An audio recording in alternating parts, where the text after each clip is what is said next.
احنا نضربوا المروك باش ندوزوا للاطلنطيك، باش ندوزوا للبحر المحيط الاطلسي. شنو هي؟ عاودي. احنا نضربوا المروك باش ندوزوا للاطلنطيك، باش ندوزوا للبحر المحيط الاطلسي. علاش نضربوا المروك؟ هنا الجزائر احنا عندنا جدار بيني او اهم جدار هو هذه جارة السوق اسود الاطلسي او قطط الاطلسي. احنا الجزائر غالقين علينا بالمروك. الاطلنطيك هذا سي لو رون بوين دو موند، هو يعني مفترق الطرق تاع العالم، والجزائر هي الاقرب ليه. المروك هذايا الهدف تاعو هو ان ما نوصلوش هذا الجدار الذي يمنعنا من المرور الى الاطلسي، دايرين هنا جدار باش ما نجوزوش حنا للمحيط. احنا نضربوا المروك باش ندوزوا للاطلنطيك، باش ندوزوا للبحر المحيط الاطلسي.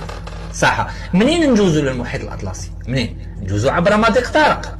باش تفتح الاطلنطيك انا وريت لك المشكل اللي دايرين هنا، علاش داروا لنا المروك هذه اليهود سكنوا تما وتزوجوا بهم وقعدوا تما. علاش؟ شوفوا مليح خوتي العزاز، باش تجوز باش تخرج عندك مضيق، هذا يعيطوا له المضيق طارق. هذا المضيق هذا مضيق طارق. دوك انت حمدادك تضرب المروك هذه المروك تضربها. كي تضربها واش راح تستفاد خويا العزيز؟ نعم. يكون عندنا بوابه للمحيط.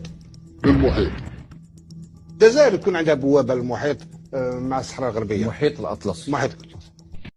أنا الحاجة اللي غاضتني في حياتي في الطموحات تاعي. الطموحات تاعي راني نشوف فيهم يروحوا طمحة تطبع فيه طمحة، ما حققت حتى طميحة واحدة برك هكذا صغيرة ما حققتهاش. ربي يجيب الخير وخلاص.